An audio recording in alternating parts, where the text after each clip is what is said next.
ఒక గ్రామంలో సాయంత్రం మంట చుట్టూ తాతయ్య మనవడు కూర్చొని ఉన్నారు. మనవడు తాతయ్యతో, తాతయ్య, నాలో కొన్నిసార్లు చెడ్డ ఆలోచనలు, కొన్నిసార్లు మంచి ఆలోచనలు వస్తున్నాయి, దేనికి అని చెప్పి తాతయ్యని అడిగాడు.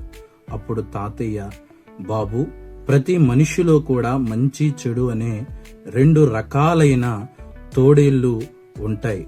అందులో చెడ్డ తోడేలు స్వభావము కోపం, అహంకారం, లోభం. మరొక తోడేలు మంచిది, దాని యొక్క స్వభావము దయ, ప్రేమ, విశ్వాసముతో నిండినవి. అప్పుడు మనవుడు, ఏది గెలిచింది తాతయ్య అని అడిగాడు. అప్పుడు తాతయ్య మనవుడితో ఇలాగ చెప్పాడు, నీవు దేనికి ఆహారం పెడితే అది గెలుస్తుంది. మంచిదానికి పెడితే మంచిది, చెడ్డదానికి పెడితే చెడ్డది.